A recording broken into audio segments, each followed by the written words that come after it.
सवर्णों का काम क्या है? ये लोगों को डराना, मारना, धमकाना। इतिहास बदल रहा है।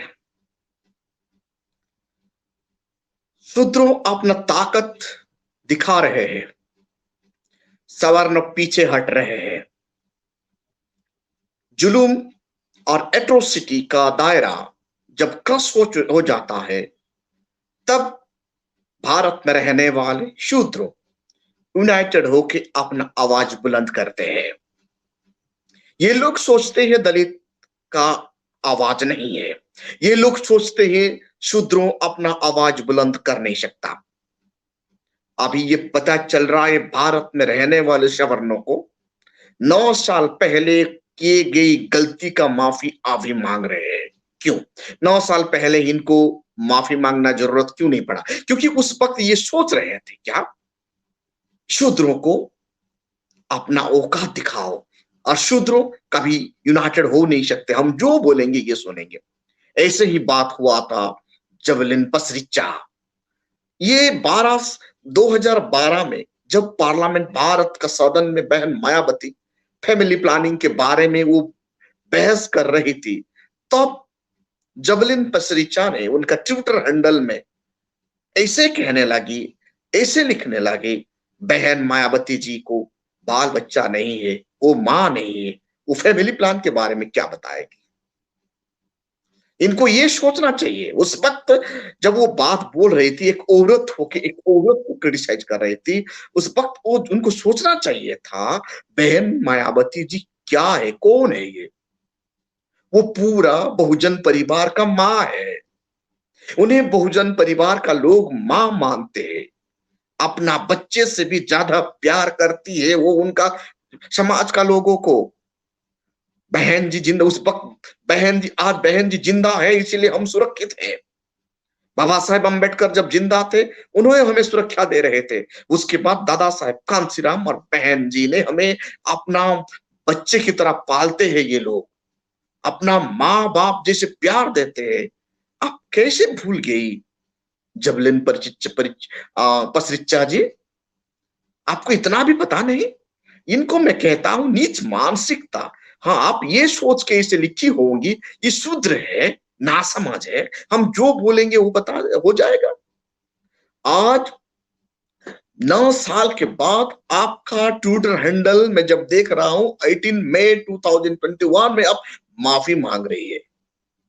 और ये क्या माफी माफी में ये कह रही है, आप ना जा ना, आपको मालूम नहीं है? आप आप बिल्कुल अज्ञान है। और आप किसको दोष दे रही है? आपका खुद का गलती के लिए। आप खुद का गलती के लिए कस्टिज्म को गलती कर रही है, दोष दे रही है। क्या आपको पढ़ाया नहीं गया? आपको सिखाया नहीं गया ह्यूमैनिटी क्या है? इंटरनल सेक्सिज्म एंड कास्टिज्म की वजह से आप ऐसे बात रखी है 2012 में। ऐसा ऐसे ये बात नहीं चलेगा जबलीना पसरिचा जी। बहुजन समाज यूनाइटेड है। अभी जब आपका खिलाफ ट्विटर हैंडल में ज्यादा कमेंट आने लगा, तब आपको पसीना छूट गया। 9 साल के बाद आज आपको माफी मांगने के लिए वक्त मिला 18 मई को।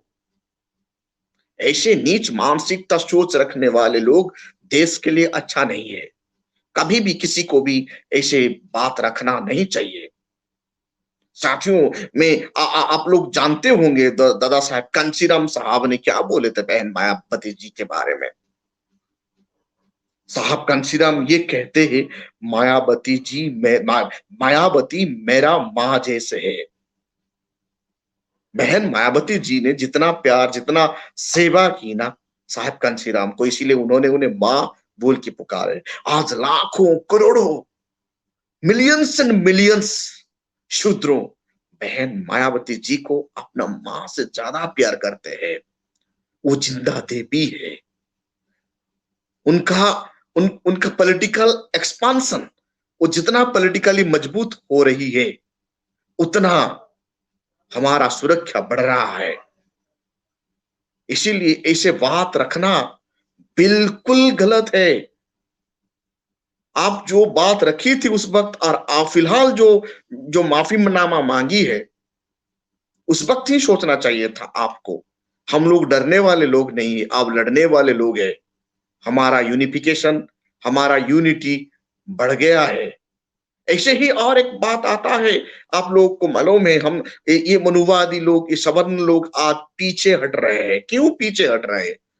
स्टैंड अप कॉमेडियन नोवेल साल ने क्या 17 मई 2021 में इन्होंने माफी मांगी, क्योंकि उन्होंने उनका ट्विटर हैंडल में ये लिख दिए थे, schedule caste, schedule tribe, OBC लोगों ने medical sector, education sector, engineering sector में ये सब कहाँ आते हैं? ये सब रिजर्वेशन से आते हैं। रिजर्वेशन के बदौलत डॉक्टर होते हैं। ये कैसे बेहुदा बात है? आप क्या सोच रहे हैं? आप आपका मानसिकता कितना नीच है? किसी कोई भी व्यक्ति को मेडिकल साइंस में जाने के लिए मिनिमम क्वालिफिकेशन चाहिए, एंट्रेंस एग्जामिनेशन क्वालिफाई करना चाहिए, तब जाके वो मेडिकल में जा सकता है। तो आप ही उन्होंने माफी मांगे 17 में 2021 में माफी मांगे, पसीना निकल गया। जब शूद्रों ने अपना ट्विटर हैंडल में आपको क्रिटिसाइज करने लगे, तब आपका पसीना निकल गया, आप ही माफी मांग रहे हैं। इससे पता चलता है साथियों, जब तक शूद्र यूनाइटेड नहीं होंगे तब तक ये हमें सताएंगे। हमारा यूनिफिकेशन, हमारा लोगों का यूनिटी, फेटर्निटी ही इन्हें डराता है। ये मनुवादियों का, सवर्णों का काम क्या है? ये लोगों को डराना, मारना, धमकाना। जब शूद्र यूनाइटेड होकर खड़ा हो जाता है, सिर्फ खड़ा हो जाता है, तब ये डर जाते हैं। ये डरपोक लोग हैं, डर के मारे इन्होंने माफी मांगे है। तो इतिहास गवाह है, वक्त बदल रहा है, शूद्र जाग रहे हैं। आप ओबीसी भाई, एससी और एसटी यूनाइटेड हो रहे हैं। आप लोगों का, हम लोगों को क्रिटिसाइज करने से हम चुप बैठने वाले नहीं है। आप ट्विटर हैंडल में हमें क्रिटिसाइज करेंगे तो हम ट्विटर हैंडल से ही हम जवाब देंगे। जब आप लोग हमें प्यार, हमारा लोगों को प्यार करेंगे, हम प्यार से जवाब देते हैं। जब आप नफरत से हम लोगों को जवाब देंगे तो हम प्यार से जवाब देते हैं, क्योंकि हम संविधान को मानते हैं। कतई ही कैसे परिस्थिति में भी हम लोग कानून को हाथ नहीं लेते। लेकिन ये मत सोचिए शूद्र डरपोक है। भारत का शूद्र समाज डरपोक नहीं है, हम संविधान को मानने वाले लोग हैं। कैसे हिम्मत आई थी जबलिन पसरिचा जी को, एक औरत होके एक औरत को ऐसे क्रिटिसाइज करना। लास्ट में आप ऐसे करती है, कास्टिज्म को दोष देती है, इंटरनेशनल सेक्सिज्म को दोष देती है। आप इतने बड़े पोस्ट में बैठी हुई कैसे है आज तक? फेमिनिस्ट इन इंडिया, सीईओ क्यों? आपको शोभा नहीं देता ये पोस्ट भी? एक सुशिक्षित, एक एजुकेट, क्वालिफाइड लोगों को ऐसे बात शोभा नहीं देता। तो इसीलिए ये जात पात जब तक रहेगा, ये नीच मानसिकता सवर्णों को ऐसे ही रहेगा, क्योंकि इनका नस नस में, इन लोगों का नस नस में लोगों को क्रिटिसाइज करना, नफरत करना पैदाइश बीमारी है। ये बीमारी को आप लोग भगाइए और भारत वर्ष में भाईचारा फैलाइए। Thank you. ये वीडियो अच्छा लगा तो कमेंट कीजिए, शेयर कीजिए। आपका कमेंट हमें ताकत देता है। और बेल आइकन दबाइए। Thank you.